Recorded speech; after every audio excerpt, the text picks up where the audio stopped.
All right, for this next one, we're going to do like an animation. How do you add a little animated part with a trigger? We're going to go like full scale cool here. I've already done it on this one so I can show you what we're making. So I'm on here. When I press Q, there, I have a little question mark that's just bouncing around.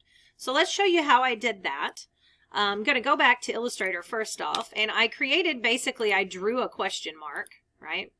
I drew one question mark, and then I alt-dragged after I grouped it, and then I made a second question mark, and a third one, and a fourth one. So each of these is their own layers. I like to number these 1, 2, 3, 4 to keep track of them, so that way you can turn them on and make sure they're right, and you can see what order they're in.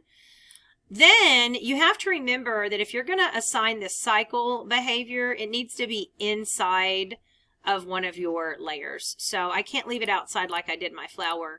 I had to drag it in here so that it's part of my head because it's connected to something and it needs to be connected to something or it doesn't know what to do.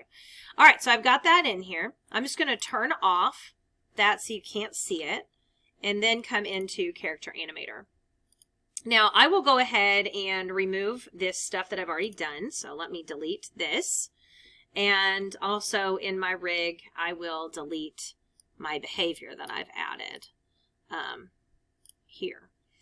Okay, so here's what we do. I'm going to click on my question mark layer, and I'm going to come to the second column and add a behavior, and I'm going to add a cycle layers.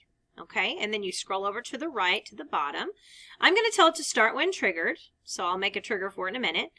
I'm going to have it go top to bottom, advance every 1 frame, and cycle continuously. That's a big deal because if it plays once, it'll just disappear after it's done. So continuously is kind of a big one. If you don't want it to go so fast, you could say like 2 frames or 3 frames. I'll set it to 3, and we'll see what it looks like. Okay, and then before I can use it, I got to give it the trigger. So you're going to drag question down here. Now there is a swap set you can use when you have multiple layers and a trigger. So make sure you're choosing trigger, and then I'll set it to Q and hit enter. Okay, hopping back over here to record set rest pose, and when I press Q, here we go. We have a nice little bouncing around. When I let go, it stops. Remember, I can check latch if I want it to just keep going, and then I would have to press Q again to make it stop. All right, that's it. That's creating a cycle layers, like an animation. And again, your main thing is basically you've got to create it, put it into a folder, and then number them 1, 2, 3, 4 for each of the frames of your animation, and then put it into some part of your character, the head or the body. All right, that's it.